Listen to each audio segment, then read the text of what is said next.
না, হ্যাঁ আমি বৈধভাবে আসবো।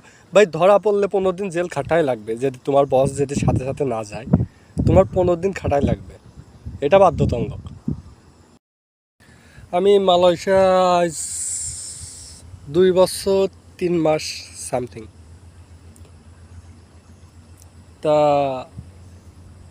মালয়েশিয়াতে এক ভাই কাগজপাতিতে বৈধভাবে আইছে কিন্তু বসের কাছ থেকে পাসপোর্ট নিয়ে বাইরের সাইডে কাজ করে, ঠিক আছে।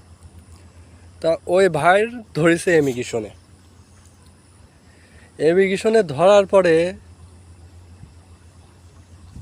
ওর 14 দিন পরে কাগজপাতি সব কিছু আছে, তাও 14 দিন পরে ওরে ছাড়ছে, ঠিক আছে। একবার জেলে ঢুকালে 14 দিন তোমার জেল খাটাই লাগবে, 14-15 দিন এরকম খাটাই লাগবে।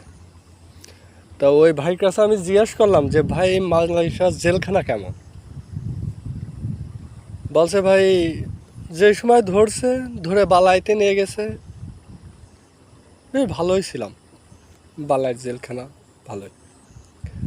যে সময় বালাইতে নিয়ে জেলে দেশে সেই সময়টা ওখানে যেয়ে দেখি হাজার হাজার মানুষ, ঠিক আছে। তো শর্ট প্যান্ট পরে রয়েছে,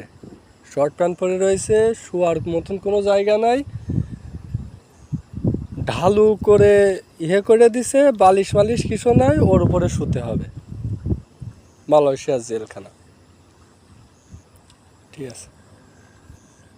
এটাই হলো মালয়েশিয়ার জেলখানা। যারা আসতে যাচ্ছেন, আর হ্যাঁ ভাই আমি বৈধভাবে আসবো এমনটাও ভাবতে